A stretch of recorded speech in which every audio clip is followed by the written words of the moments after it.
Welcome to Southwest Desert, where adventure meets the arid beauty of the American Southwest.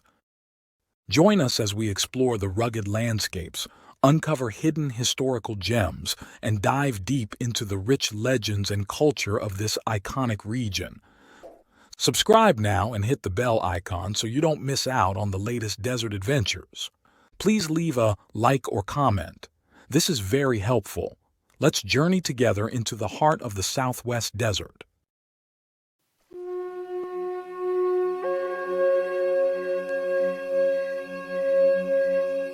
Picture this.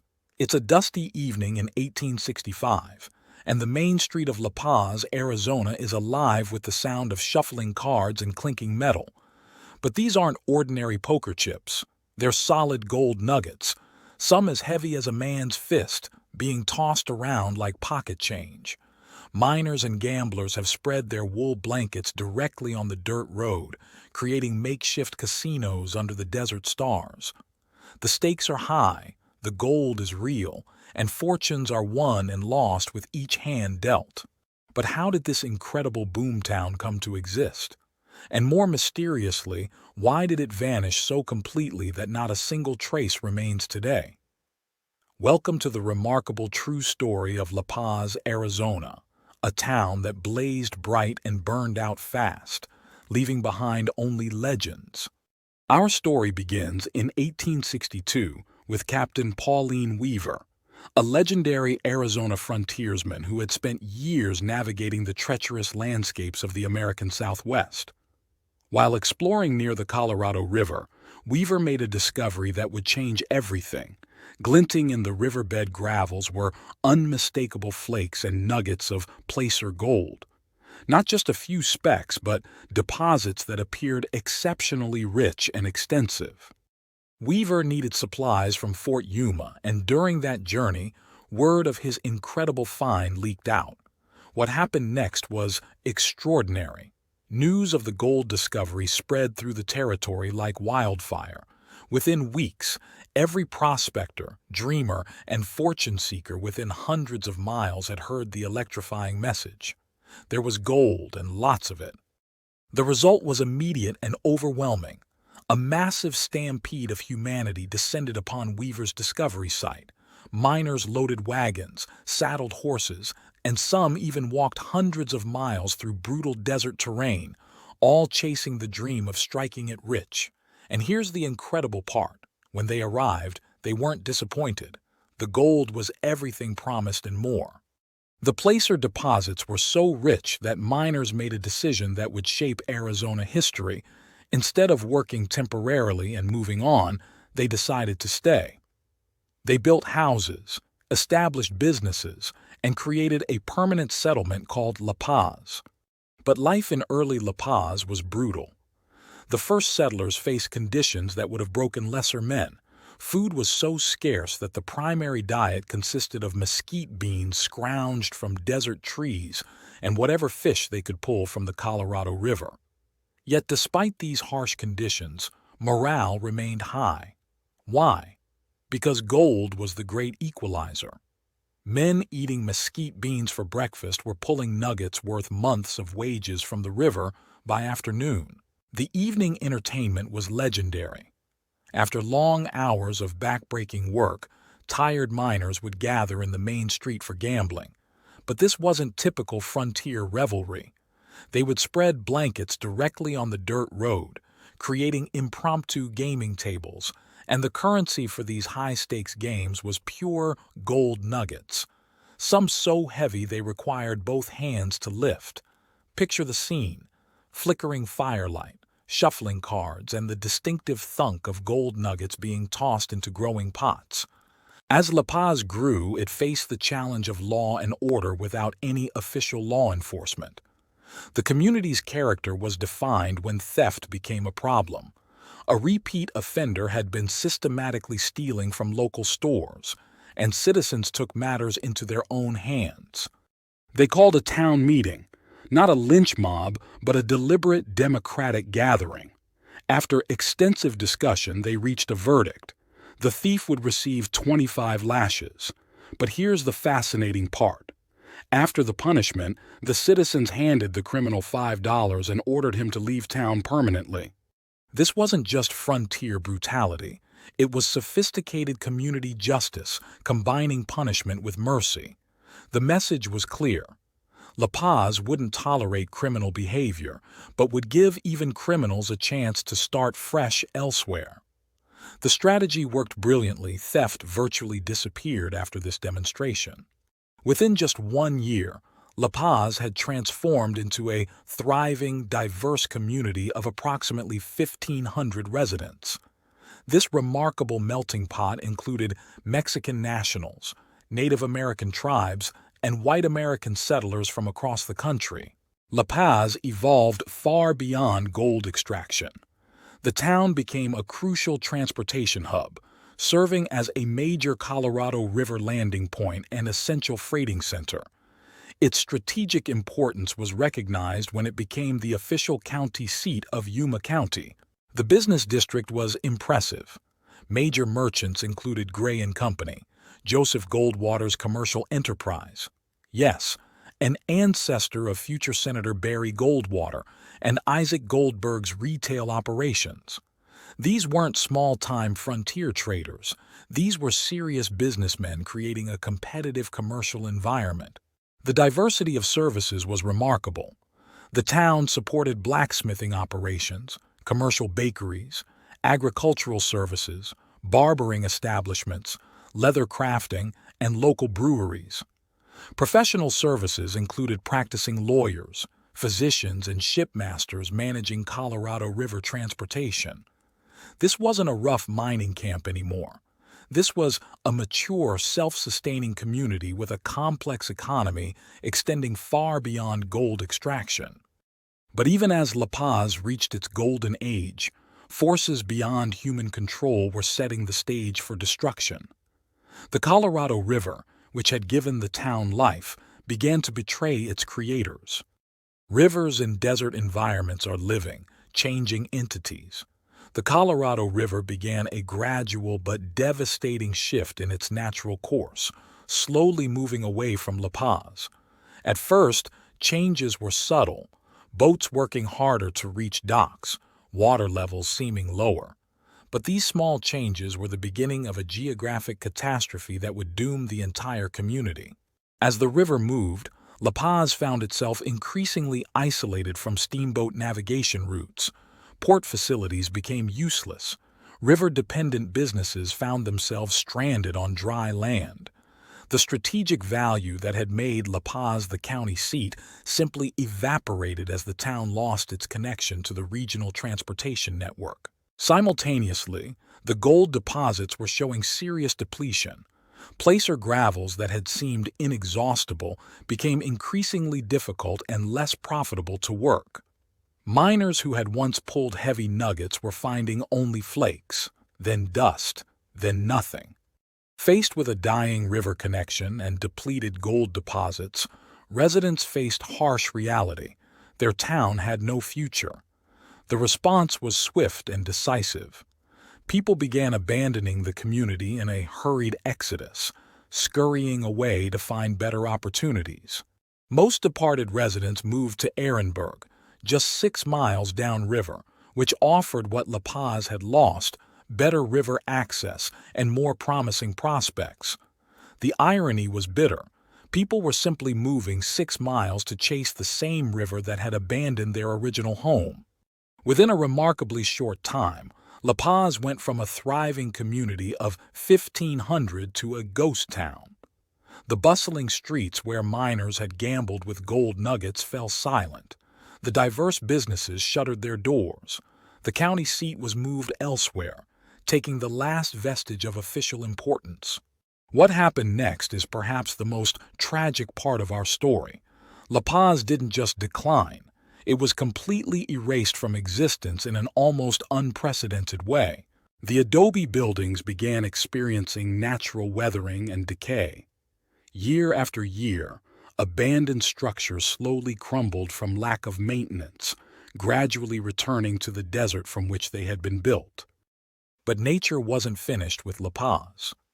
Around 1910, approximately 35 years after abandonment, a major flood struck the site. The flooding waters didn't just damage remaining ruins, they completely obliterated every trace of the former community. Not a single foundation stone, not a fragment of adobe wall, not even a pile of rubble survived. Today, if you travel to the site 7 miles north of present-day Ehrenberg, you'll find nothing. No historical markers, no ruins, no evidence that 1,500 people once lived and built their dreams there. La Paz has been erased so completely that it exists now only in stories and historical records. The complete destruction of La Paz represents more than just the end of one frontier town.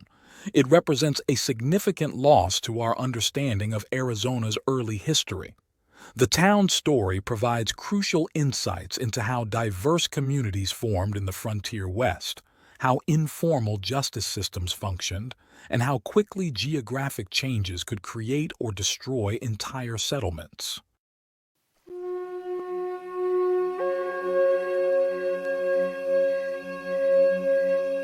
Picture this. It's 1950, and archaeologists are examining an old mining cut in the remote mountains of New Mexico. What they discover will make your jaw drop.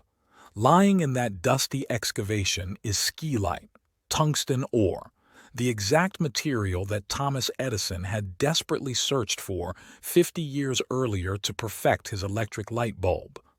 The cruel irony? Edison himself had made that very cut while conducting failed experiments at this forgotten ghost town. The solution to one of his greatest challenges had been literally under his feet the entire time. Welcome to the incredible story of Dolores, a legendary gold mining town that predated the California gold rush by 20 years, rose to house thousands of residents, and then vanished into the desert wind, leaving behind one of the most fascinating tales of boom, bust, betrayal, and missed opportunities in American history. Our story begins in the 1820s, deep in the Ortiz Mountains of New Mexico territory, about 32 miles southwest of Santa Fe. This was a time when news traveled at the speed of horseback. It took 3 months for word to reach Missouri, 800 miles away. New Mexico was experiencing what locals called a gold furor, 2 full decades before the famous California gold rush would capture the world's imagination. But how exactly was gold discovered in this remote mountain canyon? Well, that depends on which story you believe, and both versions are absolutely wild. The first tale reads like something out of a tall tale. Picture freighters crossing the harsh New Mexican landscape when their livestock suddenly disappears. After days of desperate searching, they track the animals to a secluded canyon with a small spring. Then disaster strikes. One ox mysteriously dies. When the men cut open the animal's stomach, and here's where it gets crazy, they discover a large gold nugget inside. The freighters theorized that the ox had swallowed the gold while drinking from the spring. They began panning the spring water and found more gold. Word spread like wildfire and the rush was on. The second, more credible version features a Mexican sheep herder from Sonora tracking his strayed flock through the Ortiz Mountains.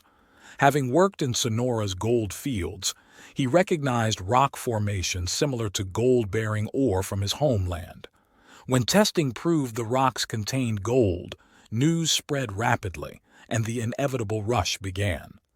Regardless of which version you believe, the result was the same.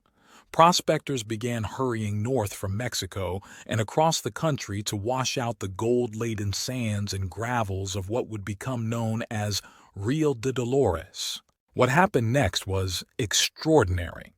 In this remote location where water was so scarce that miners had to either carry dirt 2 miles to the nearest water source or haul water in barrels back to their workings, an estimated $300,000 to $500,000 worth of gold was extracted using primitive methods. The gold seekers didn't just set up a mining camp, they established a genuine city. Historical records disagree on exact numbers, but the population fell somewhere between 2,000 and 4,000 people. This was larger than many established eastern towns at the time. The development was staggering. Hundreds of adobe homes sprouted from the desert floor, along with countless businesses lining numerous long streets. These weren't hastily constructed shacks, but substantial adobe buildings designed to last. The town achieved what observers called considerable magnitude, a real city in the wilderness. Imagine thousands of people from different countries and cultures, all drawn by gold's promise, creating a bustling metropolis in one of the most challenging environments imaginable. Mexican miners brought Sonoran techniques, Spanish prospectors contributed expertise, and American fortune seekers added their methods. It was a multicultural melting pot united by a single obsession: gold. The logistics alone were mind-boggling. Every piece of equipment, every barrel of water, every supply had to be transported across treacherous mountain terrain. Yet somehow, this remote location became one of the most economically important places in the entire New Mexico territory. The story takes a fascinating turn in 1833 when a Spaniard named Don Cano made a discovery that changed everything. While exploring the Santa Rosalia Grande, about half a mile from Dolores, he found gold quartz veins, the actual source of all the placer deposits miners had been working for 5 years. This wasn't just more gold. This was the mother lode. The property belonged to José Francisco Ortiz, but he possessed no mining expertise. So he made what initially seemed brilliant. He partnered with Don Damasio Lopez. Under Lopez's competent management, the Sierra del Oro, or Ortiz mine, began producing quantities of gold that made the original placer deposits look modest. It was a perfect partnership. Ortiz provided land and ownership, while Lopez contributed technical expertise and management skills. Money flowed like water, and both men prospered. The mine operated like a well-oiled machine. Lopez understood the geology, the extraction techniques, and the business side of mining operations. For several years, it seemed like nothing could go wrong. But then, human nature intervened in the worst possible way. Success bred greed. Ortiz became obsessed with deserving a larger share of profits. When unscrupulous men approached him with promises of greater wealth, they found a willing listener. These advisors convinced Ortiz to break his partnership with the capable Lopez and form a new alliance with them. What happened next was a masterclass in how greed destroys prosperity. The new management proved utterly inefficient, and the mine that had been producing quantities of gold under Lopez's leadership completely failed to produce. Ortiz had traded competent management for empty promises, and the result was catastrophic. The mine simply stopped producing. It was a business disaster of epic proportions, marking the beginning of the end for Dolores as a major mining center. The golden goose had been killed by the very greed it had created. Around 1840, rumors circulated about richer fields in the San Pedro Mountains. These whispers shifted the entire scene of mining activity away from Dolores to what became known as the New Placers. Just like that, Dolores's lifeblood began draining away as miners and businesses followed promises of greater riches. The town might have died completely, but the story takes another dramatic turn in 1864 when the New Mexico Mining Company acquired the old Ortiz mine. This represented evolution from individual mining to full corporate operation. In 1865, the company built something never seen in New Mexico territory, a 20-stamp mill. This massive industrial equipment could crush gold-bearing quartz far more efficiently than hand methods. It was the first stamp mill erected in New Mexico, marking the territory's entry into industrial mining. But even this technological advancement couldn't reverse Dolores's decline. The boom years were over, and corporate efficiency couldn't recreate the magic of the original gold rush. By 1870, a population count revealed stark reality. Only 150 people remained in what had once been a thriving city of thousands. That represents over 90% population decline from its peak. Just when you think this story couldn't get more fascinating, along comes Thomas Edison with one of the most ironically tragic episodes in the entire saga. In 1900, the famous inventor erected a large plant at Dolores, hoping to extract gold using static electricity. This was cutting-edge experimental technology. Imagine using electrical principles to revolutionize mining. Edison was convinced he could apply his electrical expertise to solve gold extraction challenges. After a few unsuccessful experimental attempts, the operation closed down, and Edison turned his attention to other undertakings. It seemed like just another failed venture in a town that had seen its share of disappointments. But here's where the story becomes almost unbelievably ironic.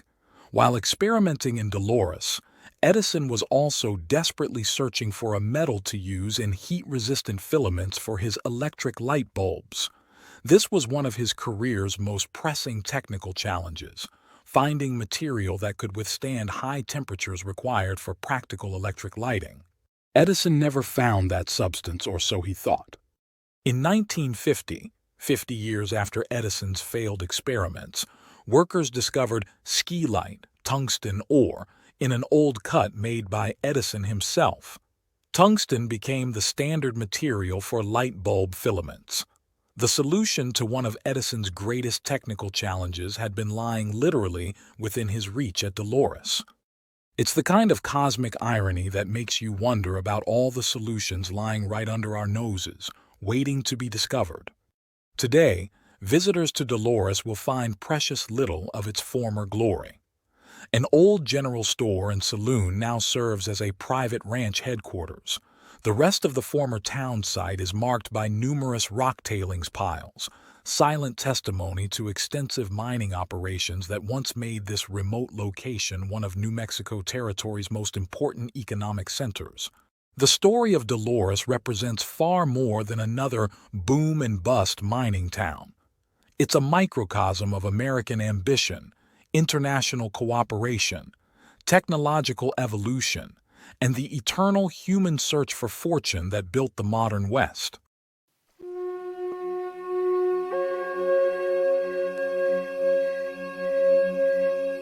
Picture this. A mesquite tree stands alone in the scorching California desert, its gnarled branches holding a secret that would make outlaws rich and honest men dead.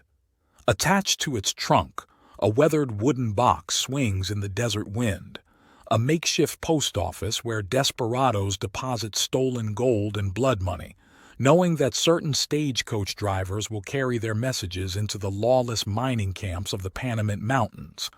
This isn't fiction. This is the true story of how one remote waterhole became the beating heart of a gold mining empire that would rise from nothing, explode into prosperity, and vanish like a mirage in the desert heat. Welcome to the incredible story of Ballarat, a town that time forgot, but history will never let die. In 1849, as gold fever gripped California and fortune seekers poured westward, most emigrants racing toward the gold fields barely noticed a small spring trickling from the rocks 38 miles south of what would become State Route 190. They called it Post Office Spring, though none could have imagined how prophetic that name would prove. In the brutal landscape of Death Valley's periphery, where summer temperatures could kill a man in hours and winter nights could freeze him solid, Post Office Spring represented the difference between life and death. The westbound immigrants of 1849 understood this instinctively, making it a crucial rest stop. A year later, a government survey party also recognized the spring's strategic importance. But during the early 1870s Panamint mining boom, Post Office Spring earned its legendary status. Picture rugged outlaws emerging from hidden caves, their saddlebags heavy with stolen ore and guns ready for trouble. They would ride up to that solitary mesquite tree, dismount with the casual confidence of men who feared neither law nor death, and deposit letters in a crude wooden box nailed to the trunk. These weren't love letters. These were criminal communications, messages coordinating ore thefts, planning claim jumps, and arranging sales of stolen gold. The system was brilliantly simple and devastatingly effective. Certain stagecoach drivers, corrupted by easy money and constant danger, would stop at the tree during runs to and from Panamint, collecting outlaw mail and returning with replies, provisions, and payment. This makeshift postal system reveals something crucial about early Panamint range mining. It was a landscape where law existed only at gunpoint, where fortunes could be made or lost with a single strike or well-placed bullet, and where the line between legitimate prospector and dangerous criminal often blurred beyond recognition. Throughout the 1880s, as initial chaos settled into organized mining operations, Post Office Spring attracted a different breed of visitor. These were methodical prospectors who combed the west flank of the Panamint Range with systematic precision, using the spring as base camp for extended expeditions into mineral-rich canyons and ridges. Recognizing opportunity, enterprising merchants established infrastructure that would transform a seasonal camping spot into permanent settlement. In the early 1890s, a general store opened supplying prospecting equipment and provisions. Soon after, a blacksmith shop began operations, maintaining and repairing the picks, shovels, rockers, and drilling equipment that kept mining operations running. This wasn't just commerce. It was the foundation of civilization in one of America's most hostile environments. The transformation from seasonal camp to legitimate town happened with characteristic mining boom speed and drama. When the Ratcliffe mine and nearby operations began producing serious gold quantities in the mid-1890s, mining executives made a decision that would change the Panamint Range forever. They would lay out a proper town site supporting massive anticipated growth. The location choice was strategic genius. At Pleasant Canyon's mouth, with reliable water access and positioning as the natural hub for regional mining operations, the 40-acre town site was perfectly positioned to become a gold mining empire's commercial heart. But the name choice revealed deeper ambitions. They didn't name their town after local geography or mining executives. Instead, they chose Ballarat, after the legendary Australian gold district that had made fortunes for thousands and established Australia as a major gold producer. This wasn't just optimism. It was a declaration of intent. American Ballarat's founders were announcing they intended to rival history's greatest gold mining centers. Initial commercial development reflected successful mining operation intensity. 2 saloons opened immediately, not as afterthoughts, but as essential mining community infrastructure.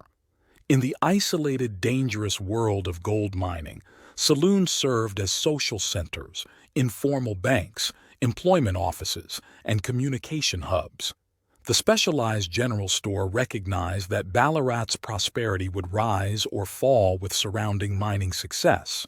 By July 1897, when the post office opened with official government recognition, Ballarat had evolved into something unprecedented, a thriving desert metropolis built entirely on gold. A justice of the peace provided legal framework for handling constant mining claim disputes and commercial transactions. Infrastructure expansion revealed residents' confidence about their future.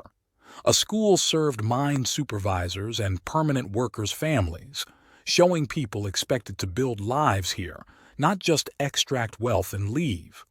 A 2-story hotel catered to constant streams of mining investors, equipment salesmen, and engineers traveling between districts. A boarding house accommodated seasonal miners and prospectors whose labor kept gold flowing. Most importantly, Ballarat established itself as the transportation and communication hub for the entire Panamint Range mining district. Regular stagecoach service connected the town to Darwin and Johannesburg, creating reliable corridors for moving equipment, supplies, and precious ore shipments. the arteries keeping gold flowing from remote claims to San Francisco markets. At its peak in the late 1890s and early 1900s, Ballarat housed 400 to 500 residents, making it one of Death Valley region's largest settlements. As the primary supply center for Panamint Range mining operations, Ballarat's economic influence extended far beyond its physical boundaries. Contemporary accounts describe a community literally crawling with prospectors and miners. 7 saloons, gin shops, provided entertainment for men whose lives alternated between remote mining claim isolation and boomtown camaraderie. Multiple hash houses fed enormous appetites of men performing backbreaking labor in brutal desert conditions. Ballarat's influence extended beyond the immediate Panamint Range. Miners from Argus Range operations and Slate Ridge workers traveled significant distances for supplies and recreation. The town served as coordination point for regional mining labor, equipment sharing, and crucial information exchange about new discoveries and emerging opportunities. Among colorful characters calling Ballarat home, 2 figures embody different eras in American mining history. Shorty, Harris arrived as a living legend, already famous as co-discoverer of both Nevada's Bullfrog District and California's Harrisburg Mining District, major discoveries triggering significant booms.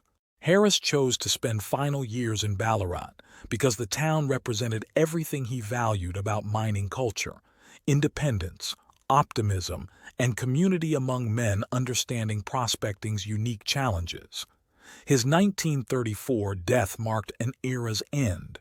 He was among the last original California Gold Rush generation survivors.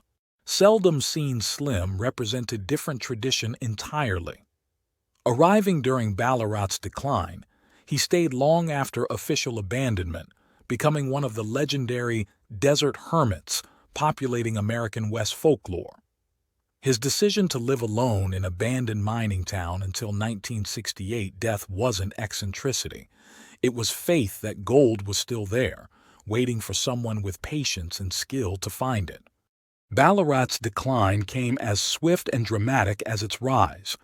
In 1905, the Ratcliffe mine suspended operations, removing the economic foundation supporting the entire community. This reflected hard reality that easily accessible gold deposits were exhausted and continued mining required capital investments that expected returns couldn't justify. World War I delivered the final blow.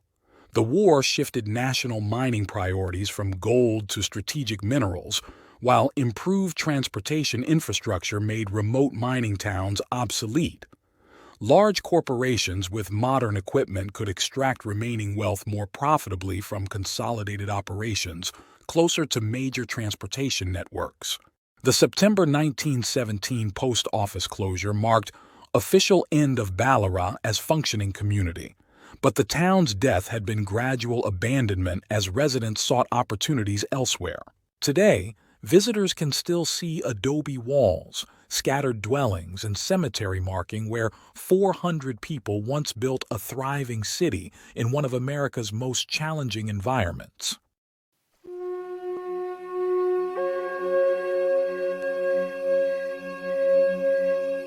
Picture this. It's well past midnight on a moonless night in 1901. James Broyles creeps through the shadows of a quarantined mining camp, his heart pounding as he approaches his brother-in-law's cabin. Inside, his wife has been trapped for weeks by a deadly smallpox epidemic. The authorities have forbidden anyone from leaving. But James Broyles doesn't care about the law. He's going to get his wife back even if it kills them both. This isn't a scene from a Hollywood Western. This is the true story of McCabe, Arizona, a gold mining boomtown where fortunes were made and lost, where fires consumed entire blocks in minutes, and where desperate love drove a man to defy a deadly quarantine. Today, all that remains are scattered wooden boards, rusted metal sheets, crumbling concrete foundations, and a lonely cemetery on an Arizona hillside. But the stories buried in that desert soil are anything but quiet. Welcome to the incredible rise and fall of McCabe, a town that burned bright, died hard, and left behind one of the most dramatic tales of the American frontier.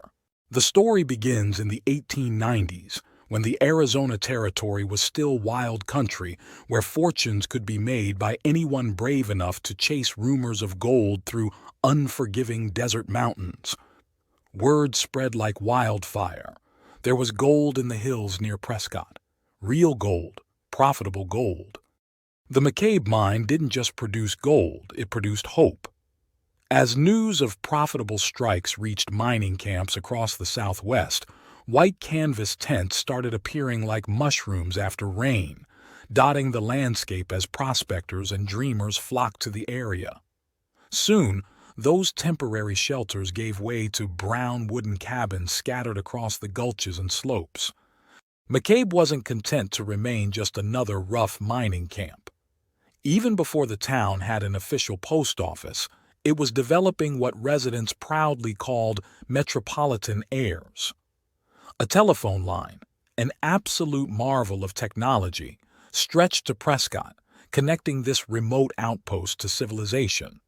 Daily stagecoaches rumbled in from Prescott, while 3 times a week another stage made the longer journey from Phoenix. The transformation was remarkable.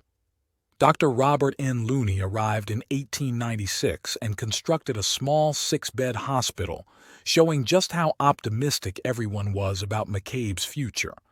Children's laughter echoed through the camp as families built a 1-room schoolhouse, proving people weren't just here to get rich quick.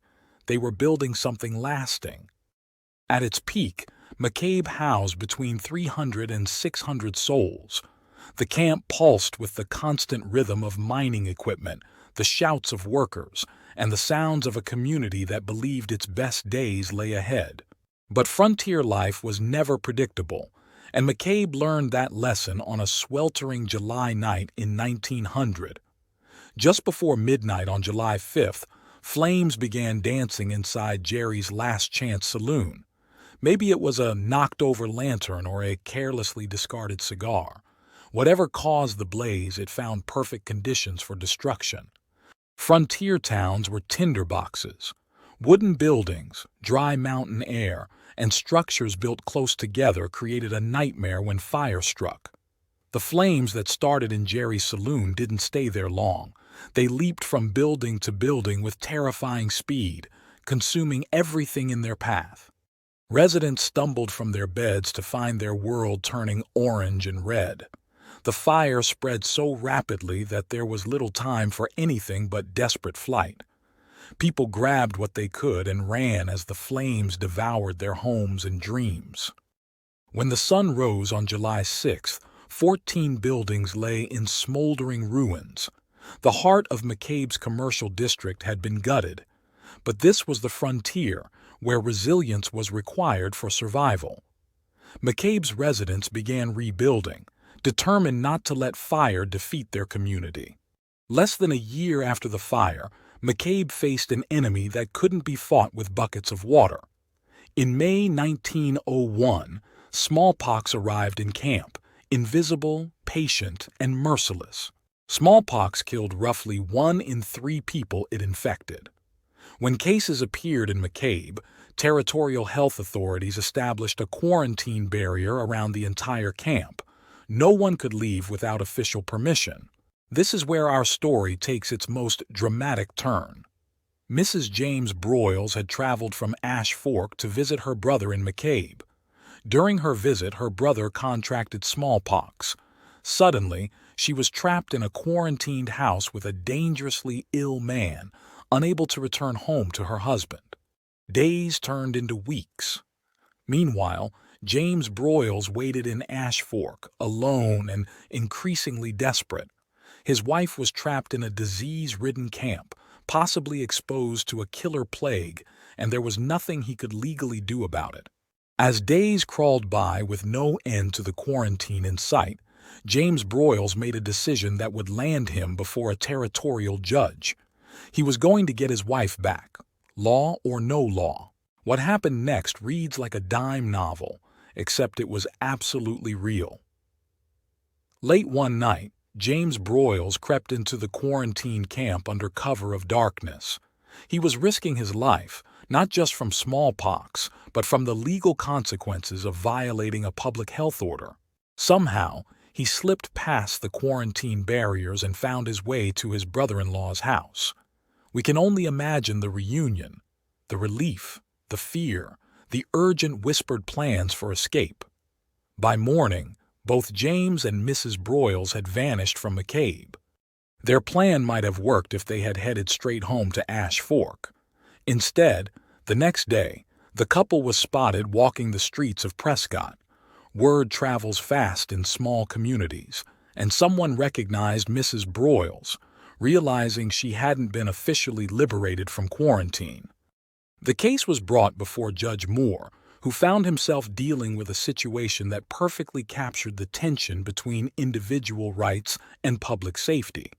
Here was a man who had willfully violated a public health order, potentially exposing countless people to deadly disease.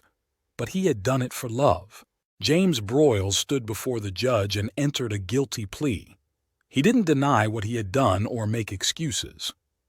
Judge Moore listened to his story and handed down a sentence that balanced justice with compassion. A $100 fine, substantial in 1901 but not family-destroying. Before the couple could return to Ash Fork, both husband and wife were thoroughly sprayed with antiseptic, a frontier-era attempt to kill any smallpox germs they might be carrying. Only then were they finally permitted to go home together. The Broyles incident became legendary in territorial Arizona, perfectly capturing both the harsh realities of frontier life and the lengths people would go for family.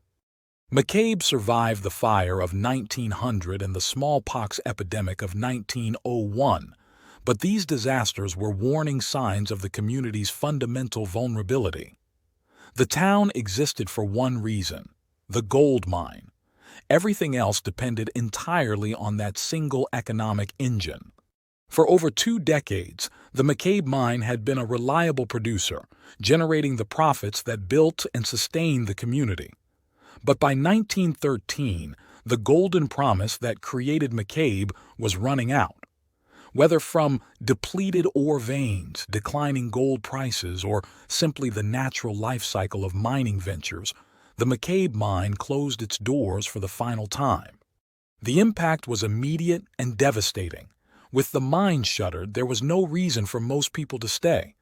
Miners left first, following rumors of opportunities elsewhere. Supporting businesses found their customer base evaporating. Dr. Looney probably packed up his medical equipment and moved on. The school teacher stayed until there were no longer enough children to justify keeping the school open. The abandonment wasn't dramatic like the fire or epidemic. It was gradual, quiet, and final. One by one, families loaded their belongings onto wagons and departed for places where opportunity still beckoned. Buildings that had housed dreams stood empty, slowly surrendering to weather, time, and scavengers. Today, McCabe exists only in memory and scattered ruins. Visitors find piles of weathered boards, fragments of brick and metal, concrete foundations, and the inevitable debris of abandoned dreams, tin cans, broken glass, and countless small artifacts of daily life. The cemetery remains the most intact feature, its headstones serving as silent witnesses to lives lived and lost in this remote corner of Arizona territory. Each grave marker tells a story of someone who believed enough in McCabe's future to call it home. McCabe's story is the story of the American frontier itself. Incredible optimism, backbreaking work, natural disasters, human drama, and ultimately, harsh economic realities that could make or break entire communities overnight. It's a reminder that the towns we live in today are not inevitable fixtures, but products of specific historical circumstances and economic forces that can shift as suddenly as the wind. Join my Patreon community and discover my art print products on my website in the links provided in my description and link above. Also, if you would like a particular image from my videos, give the timestamp for image, and I will upload it to my website and Patreon. Thank you for joining your desert frontiersman Alan for another Southwest Gold story. Check out my large catalog of Southwest videos and playlists on historical tales, legends, lost gold stories, and adult bedtime stories. If you like a certain image from my videos, tell me in comments and give timestamp. Happy trails.